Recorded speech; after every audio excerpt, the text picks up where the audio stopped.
home patch against a team that's playing for final berth when you're not. So just what significance, what do you gain out of something like this game? Yeah, it's an interesting one because some would say, oh, what are we playing for? We're playing for each other, at the moment. Disappointing not to be playing for finals, but we're playing for each other, and so that in itself is a really positive sign that we're able to, keep grinding, keep going. We've known we haven't been that far away, and tonight showed that. We were able to play our last home game in front of. I'm one-eyed, but I'd say one of the best home ground crowds and supporter base there is. And that first half was as good as it gets. Opposition teams now talk about Adelaide Oval and the atmosphere that comes with it, and they get up and they play their best footy coming here. But that first half tonight was brilliant. Our members and supporters who have stuck with us through a pretty tough season. I'm not sure what we had here, but I'd say around 40,000. And our guys, brought their best. So for us, it shows. We know there's some positive stuff coming. It's not far away. Yeah, how challenging was it to absorb? I'm looking at the heat map, and it's got you 78% defensive half, and it's really red in front of the opposition goal. Yep. So how consuming, how challenging, how demanding was it for your blokes at the back and your whole team to understand, defend, and then also to have those ability to also move it quickly away from there when you get a chance? Yeah, and the stats, I guess where the ball is determined a bit by some of the inaccuracy. I mean, they had some chances, especially in that second half. They had their opportunities to score and they didn't take them. So we're then coming out of our back half a fair bit. So the challenge was making sure we limit score. But I think we end up scoring a substantial amount from our back half. We were forced to do that, unfortunately, in the second half. Centre bounce was real positive for us. A massive step for us today. So I think kicked 6 goals from centre bounce. Another really positive area. But best part was we were under pressure. We knew that. And coming in, we were playing one of the best teams in the competition as far as their form and where they were at. They were sitting right up in the top 3 in nearly every stat. So we knew we'd be challenged. We knew we'd be forced to play some footy from our back half. And we were, and we just stuck to it. The way we set the game up early was really positive. And scoreboard pressure can add. And so when they're having set shots for goal and they're behind, it makes it tougher. So how much progress have you made of absorbing and then quickly moving on to get set up guys like Fogarty and so forth? Unfortunately, we've had to do that a little bit this year. And it's not an area necessarily that we want to play the game in. Any mistakes in your back half, you're going to be punished for them. But we have worked our way through that. That ability to just grind through, never give up. And then when we give our forwards an opportunity, they show they're pretty efficient ahead of the ball. And so tonight, that was the most pleasing part. I thought our midfield, when the game was there, 50-50, so that first half, I thought our midfield really stood up and gave our forwards a chance, and our forwards finished the work off. How were you able to be so efficient? I know you said there that they're often so efficient. How particularly tonight were you able to do that, do you think?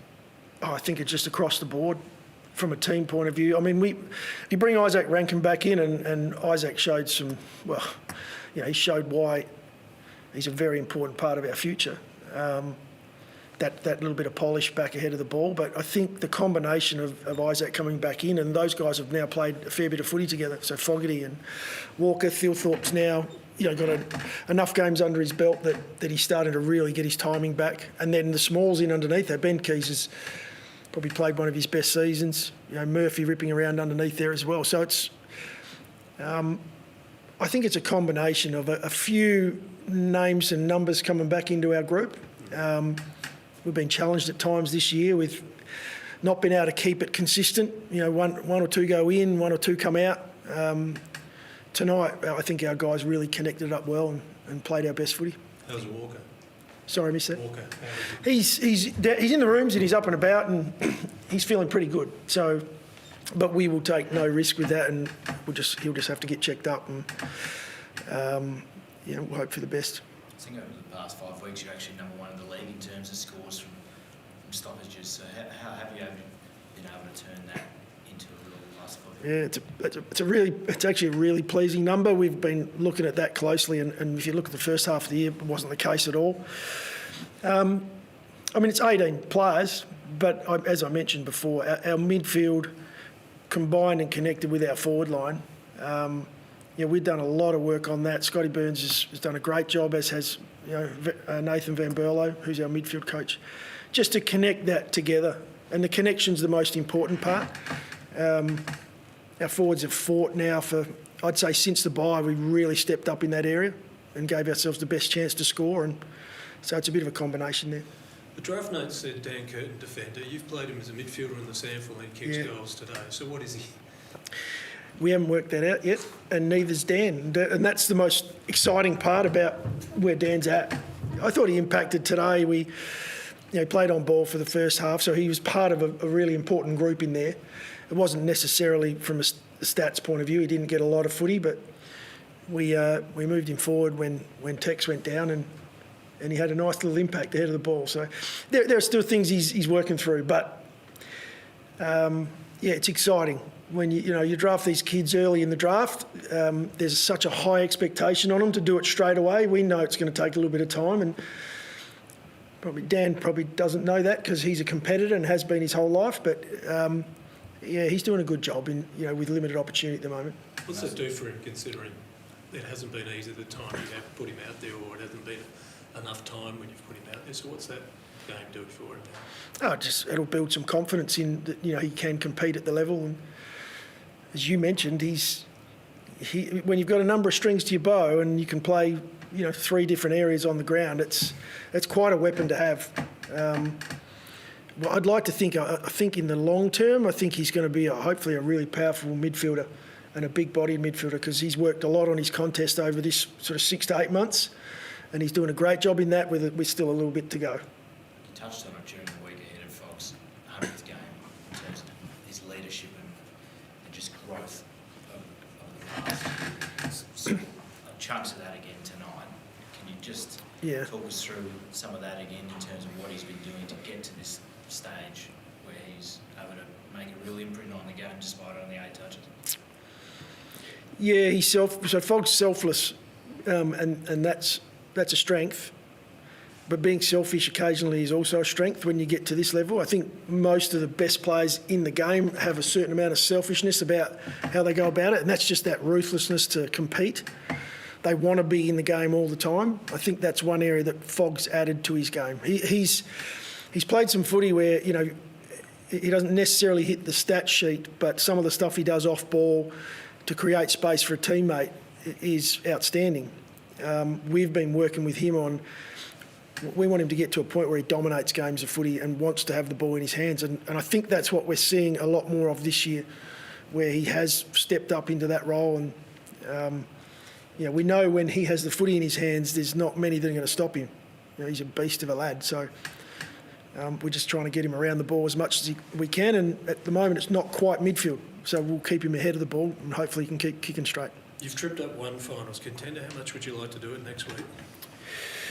We'd really like to win next week, because next week's that game that everyone looks forward to. We get it twice a year, and it's a big one for us. And we're coming up against a team that are in good nick, really good nick. So they're setting themselves for finals. They want to keep that momentum going in. We'll be doing everything we can to keep our form off the back of this pretty good performance. Is it the classic game that gets decided on the inside again? Sorry again, Rich. Is it the classic game where it gets decided on the inside, because that's where you've been dominant on them, the ones you've won recently? It's very important because the weapons they have in their midfield, and their ability to beat you inside and then out. You've got to bring that contest in there. Otherwise, you can be made to look a little bit off or a fair way off. They're so potent when they get their game going. We know that. So our challenge is to not allow that. And we've been able to do that the last few times. And so I think we understand what's needed. It's just a matter of, are we able to do it? Just to tube on, you keep throwing him some big tasks. And again tonight, Waitman and goals. What have you seen from him to be able to throw in those big responsibility? Yeah, just attention to detail with Bondi. He's he's as good as there is when it comes to competitiveness. And so what he may lack at the moment with just the experience and the areas that he needs to, he makes the odd mistake here or there, which, costs him, but he makes up for it with the second and the third effort. He just hates to lose. And so, when we looked at him in the draft, it was a standout. This is a guy who just was a hard worker, rower. So, they're a little bit different. You have to be to do that sport.